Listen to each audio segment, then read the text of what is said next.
Well, switching gears here, the passing of healthcare reform presents special challenges for small business owners. And we wanted to talk to small business owners about that. Jim Garland's the CEO of Sharp Details. He's also the author of the book, The Practical Guide to Exceptional Living, which sounds like a book we could all use. Absolutely, especially right, at this hour of the morning, right? Right. So, Jim, give us your take, first of all.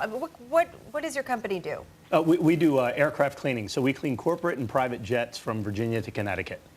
That sounds like a big job. I was on a plane last night. There's a lot of kids on there. So tell us a little bit about your initial reaction to how this healthcare reform is going to change the way you do business. Well, we're one of those companies that's kind of on the cusp of having 50 full-time employees, or what they're calling now full-time equivalents. Right. So what we're looking at is trying to keep the company maybe under 50, so we don't have to pay the fine, and then looking at ways that we can, get our employees to do what we need them to do without having to add additional employees. So you're doing all the analysis on that now. So you have how many employees today? We have 55 employees total. Okay, so 55 that would be counted in that way. So you're trying to get that number under 50, and then the health care bill is beneficial to you, but right. Then it also encourages you not to grow. So I mean, I wonder what the net will be in a few years' time for you. Well, and the problem with it is what they're looking at now is they're looking at full-time equivalents. Right. So we have 35 full-time employees, 55 total, and what they're going to do is they're going to take those 20 or 28 or so part-time employees that we have, lump them together into groups of 30 hours, and add those to what's called full-time equivalents, which is going to push a lot of companies over that threshold of 50 employees.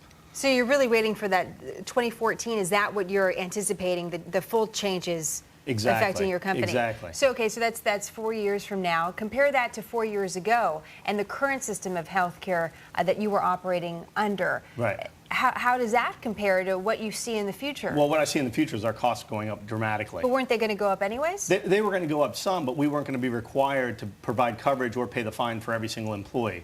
Right now, we provide coverage for some of our employees. We provide 100% coverage for our managers, and then 50% for any other employees that want that coverage. And what they're going to do now is say, hey, you have to provide it for everybody or pay the fine. Well, so I'm trying to get a handle on how the math will work for you, right? So if you stay under 50, then you will get, or your employees will be eligible to go on these health care exchanges, right? And that would save your company money. But maybe long-term, you'd make less if you can't grow to be a larger company. Is that right? And if so, have you looked at both sides of that to say, hey, here's what we would have been without health care versus here is where we will be with this reform in place? Well, I think for a company like ours, what we always do is we're always looking to grow. And so we're faced with kind of a complex situation. Do we try to keep it smaller so we don't have to pay the fines and pay the health insurance? And then your cost structure is in better shape.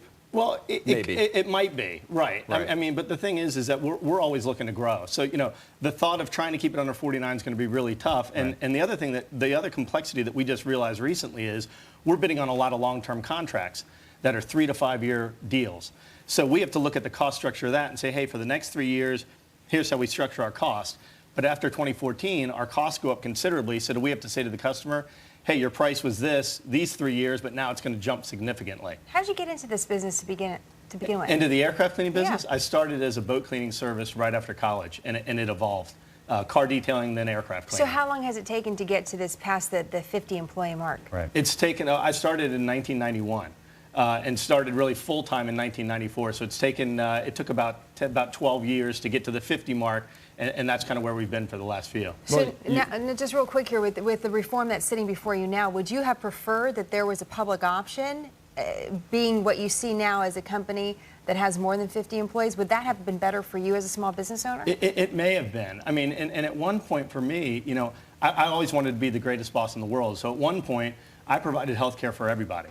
100%, and it almost put me out of business. So the healthcare cost for companies is huge, and it's just something that you're always trying to juggle and always trying to figure out. And in the last year, there definitely needs to be reform. In the last year, our costs went up 23% from 2008 to 2009. Well, that's what I was asking you about, the cost structure. If you do stay, and you said for the last few years you have been around this level. Right. So if you say, and you don't want to, but the problem is you don't want to incentivize companies to stay stagnant. But if you do, then you're going to save money. You're going to save money. Now it's just a matter of how do you grow. Do you use that savings in other ways to grow your business maybe and just stay smaller? I don't know. Yeah, I mean, it's tough to grow your business and stay smaller. I mean, we're always because you stayed that way for the last few years. You said, right. But you had other plans to get how big? You were thinking you get up to a couple hundred employees. I would think in the next 4 to 5 years we'll probably be around 100 employees. Oh, okay.